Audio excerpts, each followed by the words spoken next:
City India news Telugu, ఇది చీకటి వెలుగు. ఇంత పెద్ద ఎత్తున ఈ కార్యక్రమానికి చేసిన మా ఆటో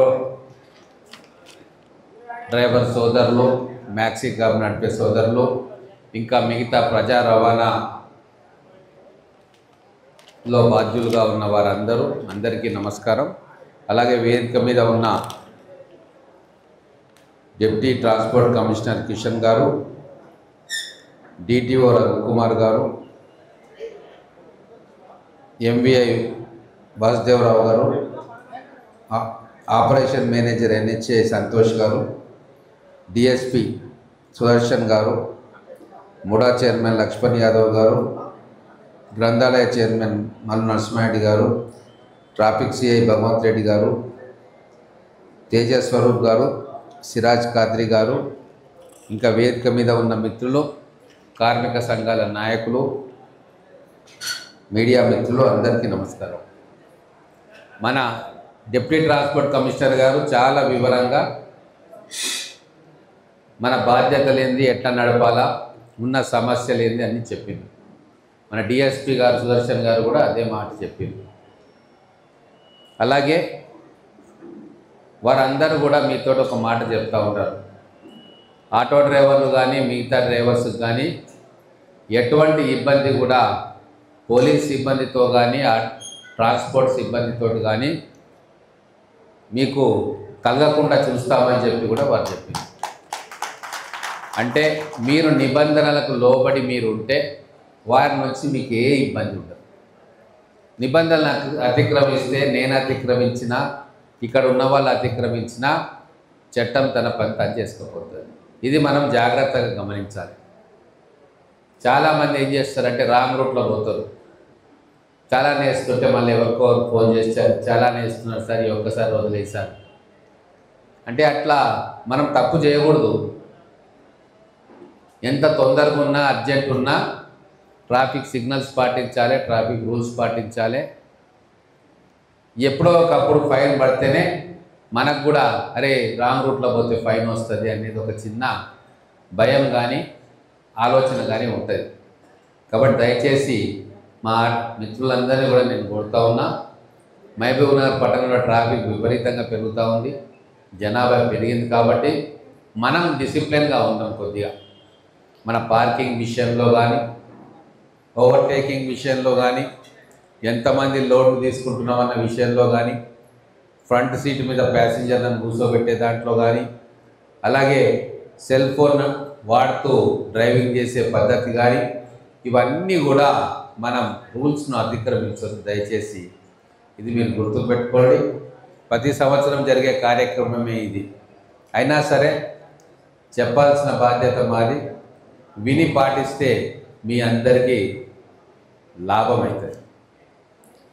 దీని తర్వాత చాలామంది ఎన్నో సమస్యలతో ఉన్నారు. ఇప్పుడు ఆటో నడిపే వాళ్ళు ఎంతమంది చేతులు ఎత్తారా? ఓకే. తర్వాత మ్యాక్సీ క్యాబ్ వాళ్ళు ఉన్నారు. ఈ రెండు కాక ఇంకేముంది? స్కూల్ బస్సు నడిపే డ్రైవర్లు తక్కువ ఉన్నారు. ఆటో డ్రైవర్లే వాళ్ళ అంటే తర్వాత స్కూల్ బస్ పెట్టేసి మళ్ళీ వచ్చి నడుపుతారా? సరే, మీ అందరికి ఎంతమందికి బ్యాంక్ అకౌంట్లు ఉన్నాయి? అందరికి ఉన్నాయి. సరే, మీకు తెలుసా ఏమన్నా యాక్సిడెంట్ అయితే బ్యాంకు నుంచి కొద్దిగా అమౌంట్ వస్తుంది, అవగాహన ఉందా? సో అటువంటి అవగాహన మీ యూనియన్ వాళ్ళంతా పెట్టియాలి. ప్రతి బ్యాంక్ అకౌంట్, సేవింగ్స్ అకౌంట్ ఉన్న ప్రతి ఒక్కరికి ఏదైనా ఒక యాక్సిడెంట్ జరిగి, ఫ్యాటల్ యాక్సిడెంట్ అయ్యి సీరియస్గా గాయాలైతేనో లేదంటే డెత్ అయితేనో ఆ బ్యాంకులను బట్టి 1,00,000, 2,00,000 రూపాయలు మీ కుటుంబ సభ్యులకు వస్తుంది. అలాగే లేబర్ డిపార్ట్మెంట్ నుంచి కూడా కొన్ని వసతులు ఉంటాయి. ఏముంటాయి? అసంఘటిత కార్మికులకు రాదు. ఓకే, సరే. కాబట్టి ప్రతి ఒక్కరు బ్యాంక్ అకౌంట్ ఒకటి పెట్టుకోవాలి. తర్వాత మీకు ప్రభుత్వం నుంచి ఏమేమి పథకాలు వస్తున్నాయి? భూమి ఎవరికైనా ఉందా? లేదు. సరే, భూమి లేదు కాబట్టి మీకు రైతు రుణమాఫీ రాదు, రైతు భరోసా రాదు. ఇన్సూరెన్స్ ఎంతమంది చేయించుకున్నారు చేతులు ఎత్తండి. నిజంగా లైఫ్ ఇన్సూరెన్స్ ఎంతమందికి ఉంది? మరి లైఫ్ ఇన్సూరెన్స్ ఎవరికి లేదు అంటే లైఫ్ ఇన్సూరెన్స్ ఎవరు చేసుకోవాలి?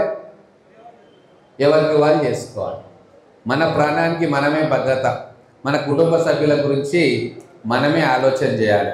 కాబట్టి నేను ఎప్పుడు కూడా చెప్తా ఉంటా, ఇంటి నుంచి బయటికి వెళ్ళే ప్రతి ఒక్కరు కూడా ఏదో ఒక ఇన్సూరెన్స్ పాలసీ తీసుకోవాలి. ఇది చెప్తే కొంతమంది ఇదే చెప్తాడు సార్ అనుకుంటారు, కానీ ఆపద ఎప్పుడు ఏ రూపంలో వస్తుందో మనకు తెలియదు. దాంతోపాటు హెల్త్ ఇన్సూరెన్స్ కూడా ఉంటే ఇంకా మంచిది. మన ప్రభుత్వ ఆసుపత్రులు ఉన్నాయి, ఇక్కడ గవర్నమెంట్ హాస్పిటల్ ఉంది.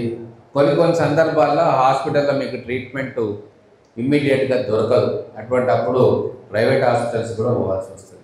ఇప్పుడు మనకు ఆరోగ్యశ్రీ వచ్చింది, దాన్ని ఇంకా పెంచుకుంటా ఉన్నాం. అన్ని హాస్పిటల్స్లో ఆరోగ్యశ్రీ పెడతా ఉన్నాం. అయినా సరే మనకు అంతో ఇంతో కొద్దిగా హెల్త్ ఇన్సూరెన్స్ ఉంటే మీకు ఆరోగ్య సమస్యల గురించి మీకు చింత అవసరం లేదు. అలాగే 8th, 9th, 10th ఇంటర్మీడియట్ చదువుతున్న పిల్లలు ఎంతమంది ఉన్నారు మీకు? 10th క్లాస్ లోపల చదివే పిల్లలు ఎంతమంది ఉన్నారు? ఈ విద్య విషయంలో ప్రభుత్వం మీకు పూర్తి సహాయ సహకారాలు అందించడానికి సిద్ధంగా ఉంది. వైద్యము, విద్య ఈ రెండు మీకు మంచివి దొరికితే మీరు కొద్దిగా ప్రశాంతంగా ఉంటారు. కష్టపడి సంపాదించే సొమ్ము ఒక్కోసారి మొత్తం వీటికే పోతుంటే మీ చేతిలో చిల్లి గవ్వ కూడా ఉండదు, సంసారానికి కూడా ఇబ్బంది పడే పరిస్థితి వస్తుంది.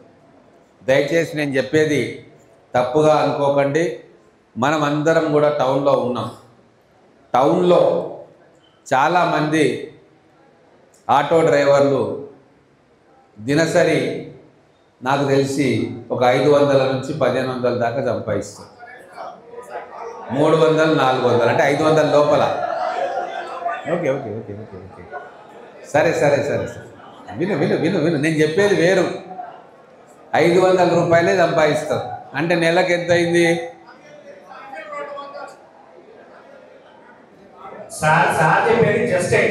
విను విను విను విను విను విను వినండి. 500 సంపాదిస్తారు, ఓకే నేను ఒప్పుకుంటున్నా. 30 రోజులు మీకు ఒక 2-3 రోజులు హాలిడే ఇచ్చినా మీకు మినిమం వచ్చే శాలరీ ఎంత అంటే మీరు కష్టం చేస్తే వచ్చేది 10,000 నుంచి 15,000 అంతే కదా? పక్క కదా? పక్క చేసుకుందామా? సరే ఓకే. వినండి వినండి. ప్రైవేట్ స్కూళ్ళలో చదివించే తల్లిదండ్రులు ఎవరినో చేతులు లేకపోతే ఇంతమంది ప్రైవేట్ స్కూల్లో చదువుతున్నారు. మనకు వచ్చే జీతం 10,000 నుంచి 15,000. వాళ్ళకు కట్టే ఫీజు సంవత్సరానికి 30,000, 40,000. అవునా? అదే ఇక్కడనే మనము కొద్దిగా ఆలోచన చేయాలి. మీకు భారం అయ్యేటట్టుగా మీరే తప్పుడు పద్ధతిలో కొంతమంది పోతూ ఉన్నారు. సరే మీకు స్తోమత ఉంది, మీ కుటుంబం బాగుంది, మీకు రెంట్లు వస్తాయి, కిరాయి వస్తుంది, ఇంకోటి వస్తుంది అంటే మీరు 20,000, 30,000, 40,000 పెట్టి పిల్లల్ని చదివించుకుంటున్నారు. సంతోషం, దానికి నేను సంతోషపడతా ఉన్నా. కానీ చాలామంది ఒకరిని చూసి ఒకరు, ఒకరిని చూసి ఒకరు, పక్కింటోళ్ళని చూసి, ఎదురింటోళ్ళని చూసి, చుట్టాలను చూసి మన పిల్లలను తీసుకొని ప్రైవేట్ స్కూల్లో చేర్పించుకుంటా ఉన్నారు. ప్రైవేట్ స్కూల్లో చేర్పిస్తే తప్పేం లేదు. కానీ ఇప్పుడు నేను చెప్పదలుచుకున్నది ఏంటంటే మన గవర్నమెంట్లో విద్య మీద అత్యంత ప్రాధాన్యత ఇస్తూ ఉన్నాము. ప్రతి స్కూళ్ళల్లో టీచర్లను పెడతా ఉన్నాము. వాళ్ళకు కావాల్సిన వసతులన్నీ కూడా ఇస్తూ ఉన్నాము. వాళ్ళకు కావాల్సిన బుక్స్ ఇస్తూ ఉన్నాము, డ్రెస్ ఇస్తూ ఉన్నాము. నా రిక్వెస్ట్ ఏంటి, దయచేసి మన ముఖ్యమంత్రి గారు కూడా చెప్పిండ్రు, మనము ప్రభుత్వ పాఠశాలల్లో మన పిల్లల్ని చేర్పించుకుందాం, వాళ్ళకు మంచి చదువు చెప్పించే బాధ్యత మాది. మీరు ఆర్థిక భారాన్ని మోయొద్దు అని చెప్పి ఓ సోదరుడిగా మిమ్మల్ని వినయపూర్వకంగా విజ్ఞప్తి చేస్తాము. ఎందుకంటే మనకు ప్రభుత్వం ఇచ్చే సౌకర్యాలను మనం తీసుకోకుండా మనం ఆ భారాన్ని మీదేసుకుంటే రేపు అత్యవసర సమయంలో మనకు డబ్బులు అవసరం వస్తే ఆ డబ్బులు మన ఇంట్లో మిగలవు. అందుకే చాలా పెద్ద మీరు సంపాదించే దాంట్లో అత్యధిక భాగం దీంట్లో పోతుంది. ఎవరైతే పిల్లలు ఉన్నారో వాళ్ళ గురించి నేను చెప్తా ఉన్నా, వాళ్ళ తల్లిదండ్రుల గురించి. దయచేసి మీరు ఆలోచన చేయండి. మీ ఇంట్లోతోటి కూడా ఆలోచన చేయండి. ఒక్కసారి ఇంట్లో వినకపోవచ్చు, ఎట్టి పరిస్థితుల్లో మా పిల్లగాడి ఫలానా స్కూల్లో చదవాల్సిందే అని చెప్పి మారం కూడా చేయొచ్చు. కానీ వాళ్ళకి నచ్చజెప్పుకుందాం. ఖచ్చితంగా రాబోయే 4-5 సంవత్సరాల్లో మన పిల్లలకు అత్యద్భుతంగా ప్రభుత్వ పాఠశాలల్లోనే విద్యను బోధించే వ్యవస్థను మేము ఏర్పాటు చేస్తూ ఉన్నాం. మేము కూడా పర్సనల్గా ప్రతి స్కూల్స్కి పోతూ ఉన్న గవర్నమెంట్ స్కూల్స్కి మానిటర్ చేస్తూ ఉన్నాం. మన గవర్నమెంట్ స్కూల్ పిల్లలకు ప్రైవేట్ స్కూల్ పిల్లలతో సమానంగా వాళ్ళకు అన్ని రకాల సదుపాయాలను కల్పించే కార్యక్రమం మొదలుపెట్టినాం. మా వంతు సహాయంగా, మా వంతు బాధ్యతగా మేము ఈ పని చేస్తూ ఉన్నాం. మీరు కూడా దయచేసి వాటి మీద ఖర్చు పెట్టే దాంట్లో మీరు మీ ఇంటికి సంబంధించిన వస్తువులు కొనుక్కోవడానికో, బ్యాంకులో డిపాజిట్ చేయడానికో, లేకుంటే ఇన్సూరెన్స్ తీసుకురావడానికో, ఇంకేదైనా ఖర్చుకు దాన్ని ఉపయోగించుకుంటే కుటుంబానికి మొత్తానికి ఉపయోగం అవుతుందని చెప్పి ఈ సందర్భంగా మీకు తెలియజేస్తూ ఉన్నా. నేను 2-3 నాయకులకు చెప్పిన, మొత్తం మ్యాక్సీ క్యాబ్ వాళ్ళు కావచ్చు, ఆటోలు కావచ్చు, స్కూల్ నడిపే వాళ్ళు కావచ్చు, పూర్తిగా ఒక డాటా ఉండాలి అని చెప్పిన. చేస్తామన్నారు, చేయలే. నేను మీకు ఒకటే చెప్తా ఉన్నా, మా దగ్గర కావాలంటే రిజిస్టర్ చేసుకోండి. ప్రతి ఒక్క ఆటో డ్రైవరు పూర్తి చిరునామా, వాళ్ళ అడ్రస్సు, సెల్ ఫోన్ నెంబరు, పిల్లలు ఏం చేస్తూ ఉన్నారు, ఈ డాటా మా దగ్గర ఉంటే నేను అనేక కార్యక్రమాలకు మొదలుపెట్టిన ఈ పట్టణంలో చాలామందికి ఉపయోగపడేటట్టుగా మీకోసం కూడా ఏదన్నా కార్యక్రమాన్ని నేను ఆలోచన చేస్తా. మీ పిల్లల విద్య కోసం కానీ, వైద్యం కోసం కానీ ఏదైనా ఆలోచన చేయడానికి మొత్తం మనం ఎంతమంది ఉన్నామో, వాళ్ళ ఆర్థిక పరిస్థితి ఏంది అనేది మాకు తెలవాల్సిన అవసరం ఉంది. చాలా మటుకు మన పని మనమే చేసుకోవచ్చు, కానీ మనం దాన్ని సమిష్టిగా చేస్తే అందరికీ ఉపయోగపడుతుంది. కానీ అది చేయడానికి మనం ముందుకు రాం. రాజకీయాలతో కొంత, ఆలోచన లేక కొంత, అవగాహన లేక కొంత, ఓపిక లేక కొంత మనమే నష్టపోతూ ఉన్నాం. కాబట్టి ఒక్కసారి మీ జీవన శైలి కావచ్చు, మీకు వచ్చే ఇన్కమ్ కావచ్చు, లేదా మీకు ఎంత సేవింగ్ ఉందని కావచ్చు, లేదా బ్యాంకుల ద్వారా మీకు ఏం సపోర్ట్ వస్తుందని కావచ్చు, ఇవన్నీ కూడా మాకు కొద్దిగా అవగాహన వస్తే మీకు ఉపయోగపడేటట్టుగా మా నుంచి మేము ఏం చేయొచ్చు, ప్రభుత్వ అధికారుల నుంచి మీకు ఏం చేపించవచ్చు, లేదు మన జిల్లా యంత్రాంగం నుంచి మీకు ఏం సహాయం చేపించవచ్చు, ఇవన్నీ కూడా మనం ఆలోచన చేస్తే ఒక పరిష్కారం దొరుకుతుంది. కొంతమంది యాక్సిడెంట్లో చనిపోతారు, అటువంటి వాళ్లకు ప్రభుత్వం నుంచి ఏమైనా సహాయం చేయొచ్చా, ఇటువంటి మనం ఆలోచన చేయాలంటే దయచేసి నేను చెప్తా ఉన్నా, మీరందరి డాటా మీ బాధ్యతగా తీసుకొని మన దగ్గరికి వస్తే దాన్ని ఏం చేయాలా, ఎట్లా చేయాలనేది నేను, కలెక్టర్ గారు, మిగతా పెద్దలు కూర్చొని ఆలోచన చేస్తాం. మేమున్నది మీ సహాయం కోసం ఉన్నాం. మీ బ్రతుకుల్లో ఏదైనా మార్పు తీసుకురావడానికి వీలైతే మా వంతు సేవ మేము చేయడానికి మేము ఉన్నాం తప్ప మిగతా రకంగా మీరు ఆలోచించవద్దు. మీరు ఓటు బ్యాంకులు కాదు. మీరు అందరికీ, ప్రతి రాజకీయ నాయకునికి మీరు ఓటు బ్యాంకుల్లాగా కనబడతారు, కానీ నాకు మీరు కష్టించి, శ్రమించి, కష్టపడే శ్రమజీవుల్లాగా కనబడతారు తప్ప మీరు ఓటు బ్యాంకులు కాదు. మీరందరూ ఎక్కడైనా ఓటేసుకోవచ్చు, మీ సిద్ధాంతం ఏదుంటే అక్కడికి పోవచ్చు, కానీ సమిష్టిగా మీ బాగోగులు చూసే బాధ్యత మా మీద ఉంటుంది. అందుకే దయచేసి మీరందరితోటి కూడా మళ్ళీ ఒకసారి, ఇప్పుడేమో జాతీయ రోడ్డు భద్రతా మాసోత్సవాలు కాబట్టి దాని మీదనే దృష్టి పెడదాం. పెద్దలందరూ చెప్పింది మీరు జాగ్రత్తగా వినండి. కానీ మళ్ళీ మీతోటి ఇండివిజువల్గా, గ్రూప్స్గా, లేకుంటే ఆటో స్టాండ్ల వారీగా, మ్యాక్సీ స్టాండ్ల వారీగా మీ అందరితోటి కూర్చుంటా. మీ సమస్యలు, ముఖ్యమైన సమస్యలు ఏమున్నాయి, వాటిని ఎట్లా అడ్రస్ చేయాలి, మా వంతు సహాయ సహకారాలు ఏం చేయాలి, మీరు కూడా మీ సూచనలు, సలహాలు మాకు ఇస్తే ఖచ్చితంగా మీకోసం పాటుపడడానికి, శ్రమించడానికి, ప్రయత్నం చేయడానికి మేము సిద్ధంగా ఉన్నాం.